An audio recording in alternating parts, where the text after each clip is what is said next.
Hello mga kagwaba! So sa video na ito, masasaksihan nyo po ang breeding na inaabangan ko ng isang taon. Dahil nga naman sa videong ito, ang nakikita nyo na nandyan sa ating lamesa ay si KitKat. Walang iba kundi ang nanay nga naman ng ating napakapoging habibi. And prenogesterone po namin siya at ang kanyang result ay talagang pick na siya at pwede na siyang i-studyin.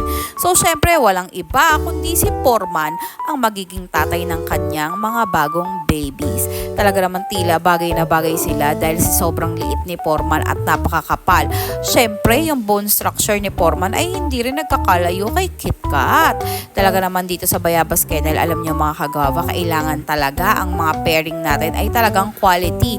Hindi lang ang male ang magdadala, dapat pati ang female. Kasi paano nga naman tayo makakapaglabas ng mga magagandang tuta kung ang isa lang na pairing natin ang maganda? Dapat both male and female natin ay talagang quality. Kaya nga dito tayo pag nagbe-breed ay talagang quality ang ating mga palabas na puppies.